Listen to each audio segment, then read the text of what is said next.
বিসমিল্লাহির রহমানির রহিম। সাধারণ জ্ঞানের গুরুত্বপূর্ণ কিছু প্রশ্ন নিয়ে আজকে এসেছি। প্রথম প্রশ্ন, বাংলাদেশের সবচেয়ে উঁচু পাহাড়ের নাম।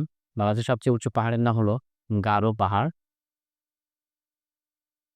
চন্দ্রনাথের পাহাড় অবস্থিত সীতাকুণ্ডে। চন্দ্রনাথের পাহাড় অবস্থিত সীতাকুণ্ডে। লালমাই পাহাড়, খুবই গুরুত্বপূর্ণ প্রশ্ন। লালমাই পাহাড় অবস্থিত কোথায়?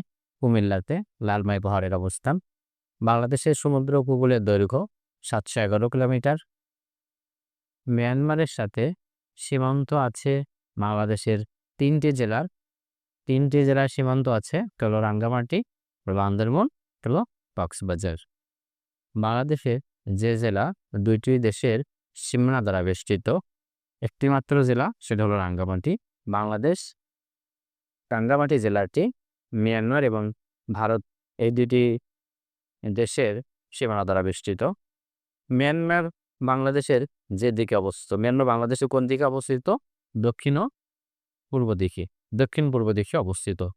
বাংলাদেশের সবচেয়ে প্রাচীন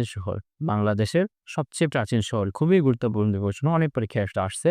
বাংলাদেশের সবচেয়ে প্রাচীন শহর কোনটি? এই প্রশ্নটি আপনাদের জন্য থেকে হলো।